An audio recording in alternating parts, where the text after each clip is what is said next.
Our first question comes from Bill Peterson with JP Morgan. Your line is open. Yeah, hi. Thanks for taking my questions. I guess for the first question, I understand the point about focusing on a natural gas solution and ample supply and so forth. But I'm curious on the fuel agnostic or fuel cell. Do you anticipate at least beginning work on this before commercialization of the ERX in the second half of 2023, or is this really more 2024 and beyond timeframe for those programs?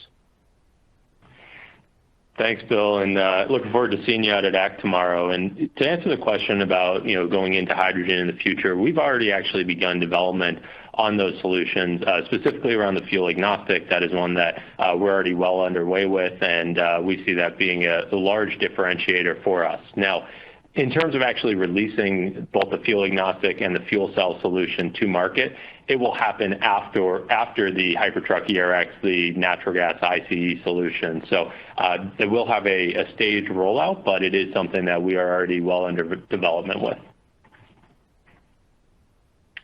Okay, thanks for that, and we'll look forward to hearing more as here at the conference. I guess on the hybrid, I know you're reiterating the revenue targets for this year, but I think in the past you've mentioned that there is increased competition, including from some natural gas powertrains. I'm wondering how we should think about that business in terms of repeat orders, or how we should think about the growth of that as we look beyond this year.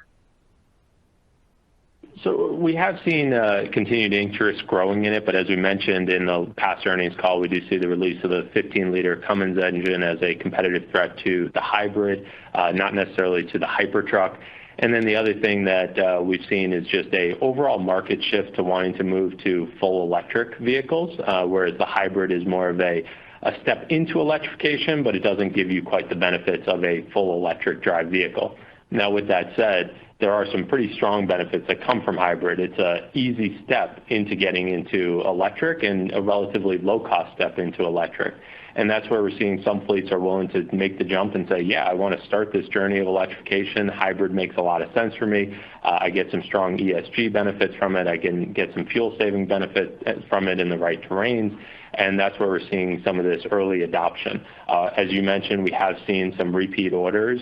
Companies like Wegmans, GreenPath Logistics, Detmar have placed repeat orders, and some others on it. And so we continue to deliver the hybrid solution, but ultimately we do see the Hypertruck ERX as being the long-term backbone solution for Hyliion. Yeah, understood. Thanks. I'll jump back in the queue. Thank you. I look forward to seeing you in the coming days. Yeah, it should be a fun show.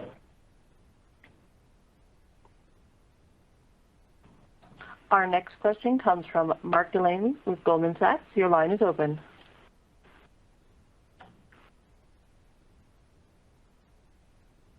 Understand if you're seeing any added interest from fleets in the ERX, given the CARB ruling that you spoke about, and especially being in California this week. Again, wondering what you may be seeing from fleets based there. Absolutely. So interest in the Hypertruck is continuing to grow, and the ride and drive events for us have been extremely valuable. Fleets get to see the vehicle, experience it firsthand, understand why we're so excited about it, and ultimately that's what's driving some of these orders coming in as well as the reservations. Around the ruling, so just to add some more color to this, there's really two different mandates that are coming out right now. We've previously spoken about ACT, which is a mandate on the OEMs, that we're going to qualify for 75% of a ZEV credit in. The new mandate is this ACF ruling, which is actually a mandate being put directly on the fleets themselves. And this is specifying what types of vehicles, what mix of vehicles they're going to need to adopt going forward. And we're going to be able to qualify for full credits under the ACF ruling as it's written today. So I definitely see this as something that's going to help with pulling customer interest. We've already seen, the ACF side of things, or the ACT side of things on the OEMs. That has been a strong pull for our product, and we envision ACF is going to do the exact same thing. So I think fleets see this as a very practical solution for the long-haul space to move into electrification, and the fact that we're able to get them the same credits as a BEV plug-in vehicle, that's a huge win for us. That's helpful. And then second question, hoping to understand how you're thinking about managing the supply chain related to the ERX.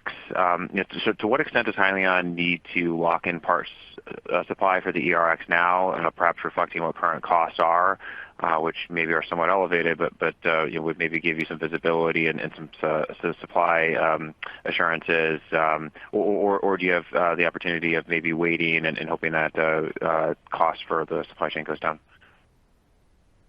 So we've more taken the approach at this stage of let's make sure we lock in supply that we need based on the timelines ahead of us. So for the 2022 milestones and going into 2023, we've already started locking down all the critical components, and that includes the trucks that we're going to need, the electrification components we need, really all the key supply chain aspects. We've already placed those orders, and we have strong relationships with those suppliers, and we're working with them to make sure that it does not add any impacts to the timeline that we've laid out, and we feel pretty confident on that end. And so the near term, this year going into next year, we've really locked that in, and then obviously we're looking at how the supply chain markets are evolving and making sure that it doesn't add to further delays in this timeline. Understood. Thank you. Our next question comes from Andres Sheppard with Cantor Fitzgerald. Your line is open. Hi, good morning, Thomas. Good morning, Sherry. Congrats on the quarter, and thanks for taking our questions. Quick question for me. In terms of the revenue guidance, which remains unchanged, I'm wondering, should we account for some seasonality throughout the next quarters, or should we kind of think it more as a ramping up and have Q4 a little bit more backloaded? Yeah, that's a great question, and thank you for that. So yes, we fully expect that our revenue will be ramping up as we're moving throughout the year.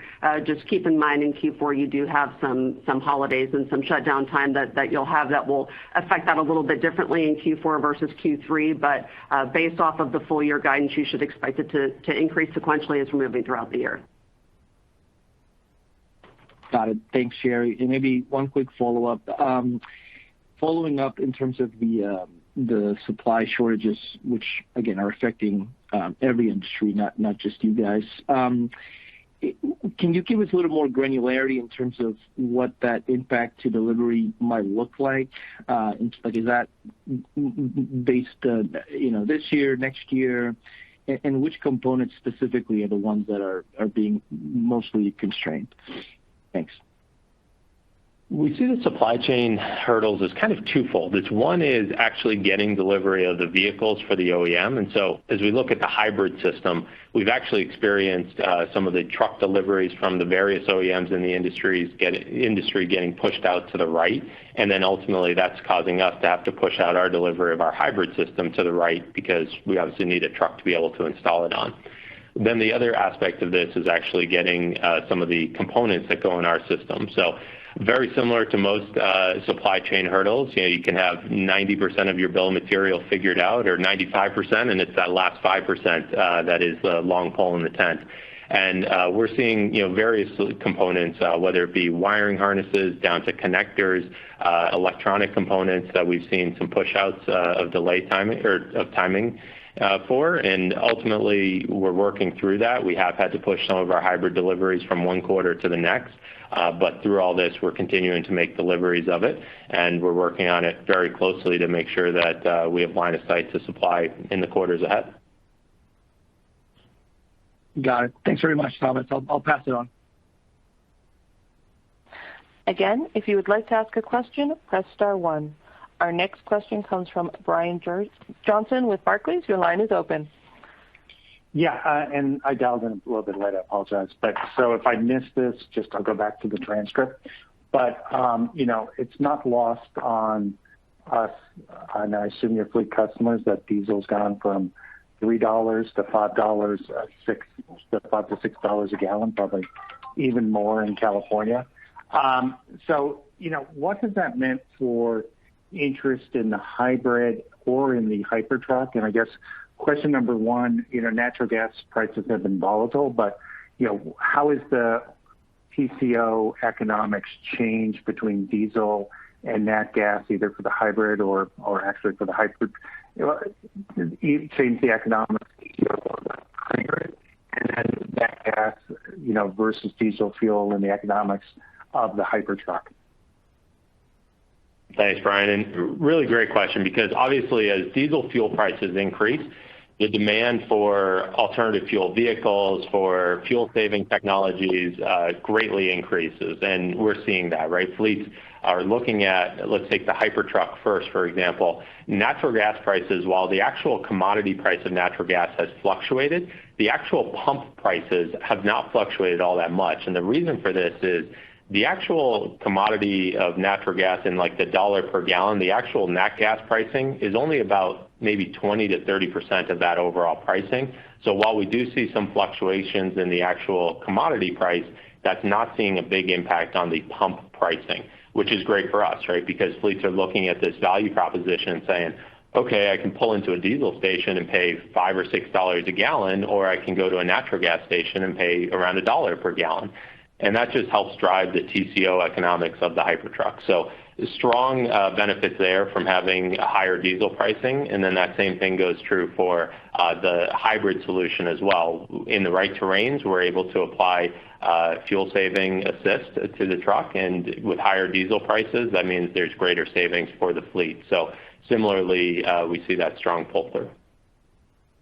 And kind of a follow-on question, maybe something that'll be kicked around out in Long Beach, where my colleague Jason will be out there with you. California, in some circles, is getting some heat for the renewable fuel standard that's pushing biodiesel and taking particular corn oil, palm oil, you name it, putting pressure on those pricing, similar pressures in Europe. So do you see any sort of either whether it's going to be a regulatory change or fleet owners looking at this and say, look, I believe in cutting CO2, but taking cooking oil away from third world countries isn't the best way to do it, even if it helps me meet my carbon targets, and therefore paying more attention to your solution? Sure, and I can't comment too much on the renewable fuel standards with biodiesel. It's just not something that we've spent a ton of time looking at, but because obviously our focus has been more on the natural gas side. But the REN credits, the LCFS credits that are going towards nat gas and specifically renewable natural gas are holding strong, and ultimately there's some pretty interesting stats coming out around renewable natural gas and kind of the benefits ahead. This past year, we actually saw that over half of the fuel sold at natural gas stations already came from renewable natural gas. And probably one of the most exciting things is that there are just as many RNG capturing facilities in development as there already are in existence.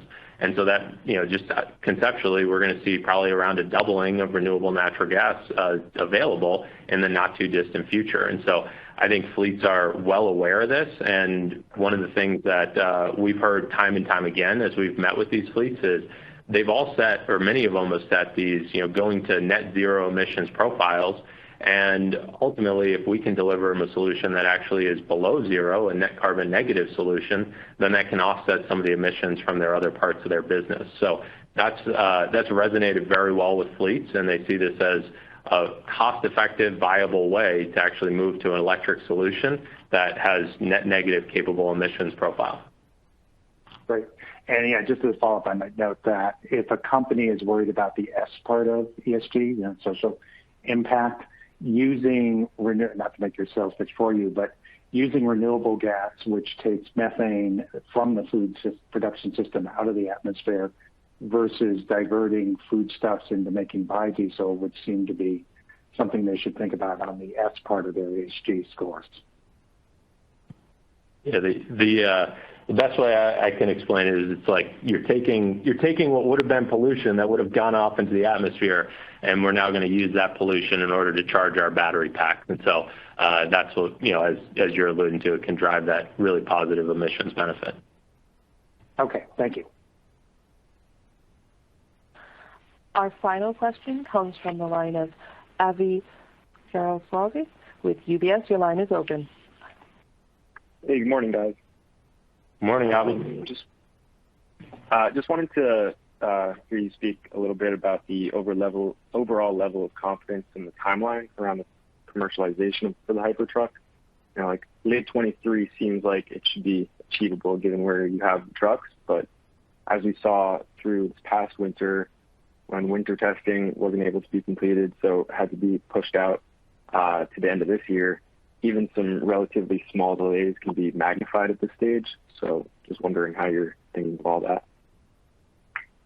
Yeah, thanks, Avi. And where we stand today, strong confidence in the timeline. And I think the fact that we've been able to reiterate this timeline over the last couple of earnings calls alludes to that. We've got a strong confidence in it. As we mentioned on this call, we've completed the first of our design verification vehicle builds, which these are ultimately the ones that are going to be going through that winter testing. So we are in good shape on that end to make sure that these vehicles can go through the appropriate testing. We've already got them up on test tracks up in Michigan, which is great to see.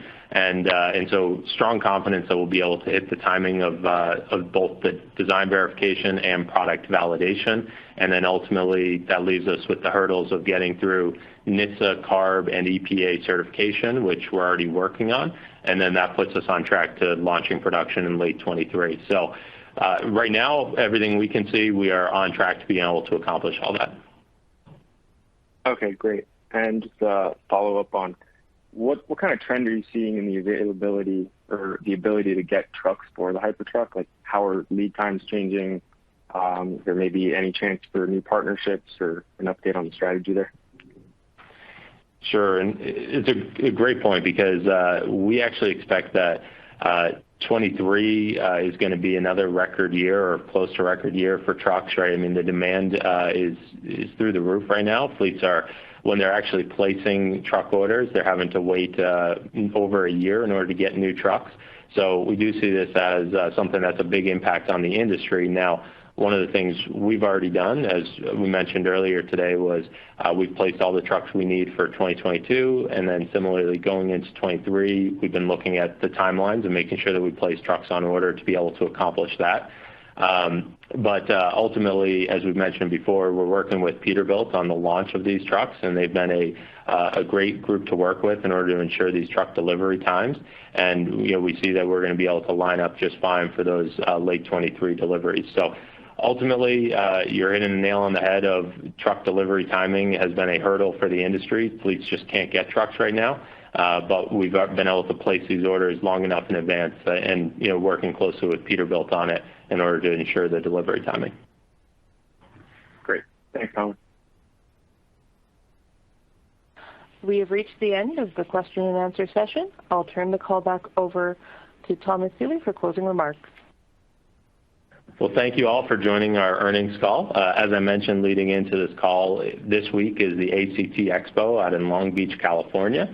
We'll be out there. We have trucks on display. We're offering ride and drive events for those who are interested. And I want to thank some of those who are on the call today, Bill, Andreas, and Jason, who are going to be joining us out there at the conference. And it's an exciting time for Hyliion, and we look forward for you joining us on our next earnings call. Thank you, everyone.